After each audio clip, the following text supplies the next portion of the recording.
ভাইজান একদিকে আব্বাস সিদ্দিকী, অপরদিকে আপনি, হঠাৎ করে এরকম? দেখুন, আমি তো প্রায়ই ভাঙড়ে বিভিন্ন সময়ে এসে, যেরকম আমার ডিউটি, সে দিয়ে আমাদের অফিসে অনেক দিনে আমার আসা হয়নি এখানে মানুষের পরিষেবা দিতে। আপনি এখানে প্রায় 1 ঘন্টা ধরে আছেন, দেখছেন, অনেক ভিডিও করেছেন, প্রচুর মানুষজন আসলো, তাদের সিগনেচার থেকে শুরু করে তাদের রেকমেন্ডেশনে অনেকের ব্যাপার আছে, সেগুলোর জন্য আসলো, সেগুলো আমরা দিয়েছি। আর বড় ভাইজান আজকে জানেন আপনারা, বিশ্ব মানবতার প্রতীক যিনি, সর্বকালের শ্রেষ্ঠ মহান পুরুষ হযরত মুহাম্মদ সাল্লাল্লাহু আলাইহি ওয়াসাল্লামের আজকের আবির্ভাব দিবস বা আগমন দিবস, পৃথিবীর বুকে তিনি আজকে পদার্পণ করেছিলেন।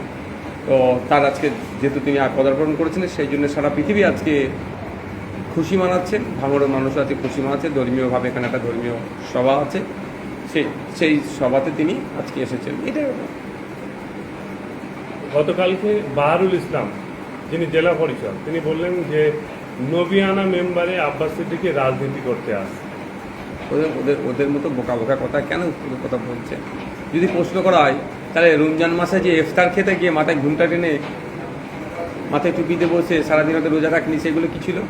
প্রশ্নগুলো অনেক কিছু হয়ে যাবে। সব ওদের কথা যত কম বলবেন তত ভালো।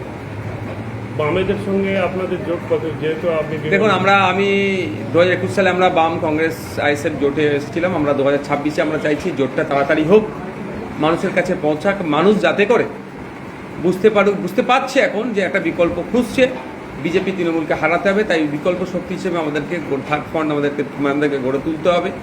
বিজেপি তৃণমূলের বাইরে আমাদেরকে নিজেদেরকে গড়ে তুলতে হবে। সেখানে left front, Indian national Congress, ISF, আরও যে সমস্ত রাজনৈতিক দলগুলো আছে এবং অনেক সামাজিক দল যারা বিজেপি তৃণমূলের হাত থেকে পরিত্রাণ পেতে চাইছে, তাদেরকে নিয়ে আমরা জোট করতে চাইছি। আমরা প্রথম পর্বের চিঠি বামেদের চেয়ারম্যান শ্রদ্ধেয় সম্মানীয় বিমান বসু স্যারের কাছে পাঠিয়েছি। প্রয়োজনে আমরা আবার তাদের সাথে কথা বলবো এবং দ্রুততার সাথে এগুলোকে একটা ওয়ে আউট বার করবো। যদি বামফ্রন্ট না জোট করে, আপনারা কি এককভাবে লড়াই করবেন? প্রথম কথা হচ্ছে, যদি জোট না করে প্রশ্ন আসবে কেন জোট করবে না? যেহেতু মানে ঊর্ধ্বতর লেভেলে বাম, যদি না জোট করে প্রশ্ন আসছে না, আমি আশা করবো জোট করবে। কারণ তৃণমূলের দ্বিতীয় কথা হচ্ছে, আমরা রাজনীতির ময়দানে এসেছি, যে ইলেকশনগুলো আসবে কন্টেস্ট আমাদের করব। চলার পথে যারা সাথে সাথ দেবে চলবো, সাথে একসাথে, নাহলে একলা চলো। ভাইজান অনির্বাণ হাস্যকর ব্যঙ্গ ভিডিও করেছেন, আপনারা দেখেছেন। দিলীপ ঘোষ থেকে, শতরূপ থেকে, এমনকি আরও অনেক নেতাদের নিয়ে ব্যঙ্গ একটা ভিডিও করেছে এবং অনেকে কেস করেছে, সেটা নিয়ে আপনার মতামত? আমি সত্যি, আমার সময় হয়নি দেখে ওটা। এই যারা তৃণমূলের নেতারা যা ব্যঙ্গ করছে, যা নাটক করছে, ওই দিকে সময় পার করতে পারছি না। গতকাল বিধানসভার মধ্যে সে দ্বিতীয় পর্বে রিসেসের পরে চোর এক তৃণমূল বলছে 1 2 3 4 বিজেপির সবাই চোর, আবার বিজেপি বলছে 1 2 3 4 তৃণমূলের সবাই চোর। আর আমি মধ্যখানে বসে বসে দেখছি চলছে।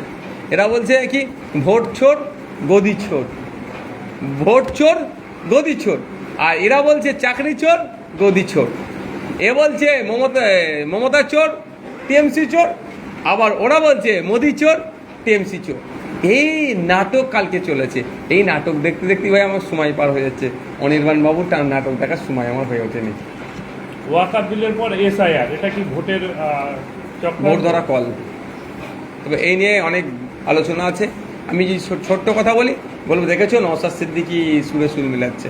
আমি একটা কথাই বলি, রাজ্য সরকারের অনেক নেতারা কি বলছে এসআইআর হতে দেবো না, কিন্তু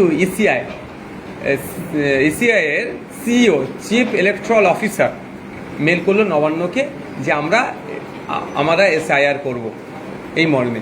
তো নবান্ন তড়িগাড়ি ফিজিক্যাল মিট তো দূরের কথা, ভার্চুয়াল মিট করলো chief secretary of West Bengal, আপনার রেসপেক্টেড মনোজ পান স্যার